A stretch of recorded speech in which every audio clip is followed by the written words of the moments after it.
এইটো বিধান আমাৰ ৰাখবই লাগে, আমি আগৰ পৰাই ৰাখোঁ। এইটো আৰু ভুল, এইটো ঘৰত যোৱা বছৰত এইটো ঘৰত ৰুইছিলোঁ, এইটো বিধান ৰাখি থৈছোঁ। এতিয়া বিধান ৰবৰ সময়, এতিয়া ৰম।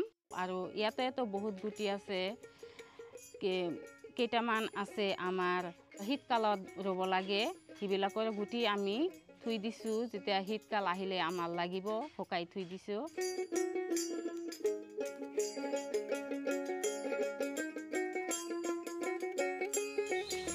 এইটো আমাৰ হেৰি পানীলাও বুলি কওঁ আমি।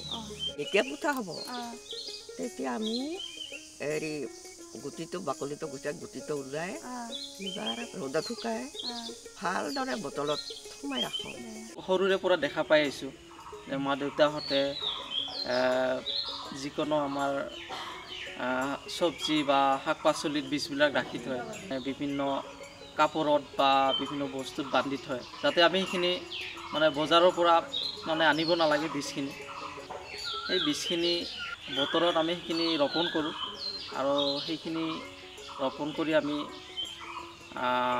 যিটো শাক পাচলিৰ আমাৰ যিটো অভাৱ সেইটো পূৰণ কৰিব পাৰোঁ। আৰু ঘৰত ৰুলে ঘৰতো আৰু ভিটামিন বেছি, কিনা সাৰ নহয়। আমি বজাৰৰ পৰা বেছি শাক পাচলি নানো, খাবলৈও ভাল নালাগে। সেইকাৰণে আমি ঘৰতে এই চব্জি ৰুই আমি ঘৰতে খাওঁ, আৰু ভাল লাগে।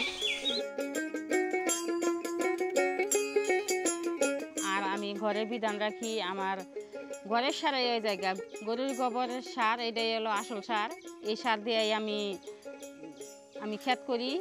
এটা খাওয়ার কারণেই ভালো, যে শরীরে কোনো বেমার আজার হয় না।